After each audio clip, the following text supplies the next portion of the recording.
రెక్కల కష్టం మీద జీవనాన్ని సాగించే పేదవాడికి జాతీయ గ్రామీణ ఉపాధి హామీ పథకం ఒక ఆసరా లాంటిది. పని చేయకుండానే ప్రజాధనాన్ని కాజేశాడు ఎమ్మెల్యే జొన్నలగడ్డ పద్మావతి భర్త ఆలూరి సాంబశివారెడ్డి. ఉపాధి హామీ కూలీలుగా మారి 5 ఏళ్లలో 62,178 రూపాయల ప్రజాధనాన్ని తమ ఖాతాలోకి మళ్లించుకున్నారు.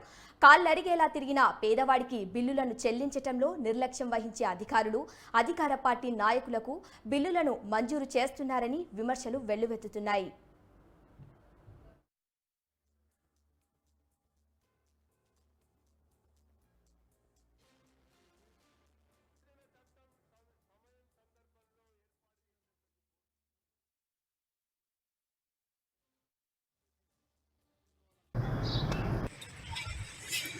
వెంటనే 66,178 రూపాయలు చేసుకున్నటువంటి శ్రీరామరెడ్డి నిధులను వెంటనే రికవరీ చేయాలి. శ్రీరామరెడ్డి రెడ్డి ఉపాధి నిధులను వెంటనే 281 రోజులు పనిచేసి 66,178 రూపాయలు వారి యొక్క బ్యాంక్ అకౌంట్లకు జమ చేసుకున్నటువంటి ఆధారాలతో సహా ఈరోజు ప్రెస్ మీట్ నిర్వహిస్తూ ఉన్నాం.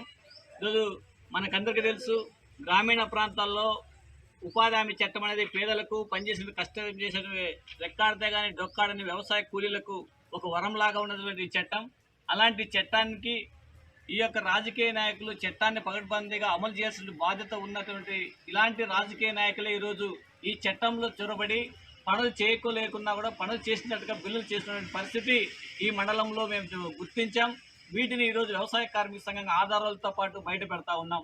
ఎందుకంటే ఉపాధి హామీ చట్టం ఇప్పటికే కూడా కరోనా లాంటి సమయంలో కూడా ఆదుకునేటువంటి పరిస్థితి ఉపాధి హామీ చట్టానికి ఉంది.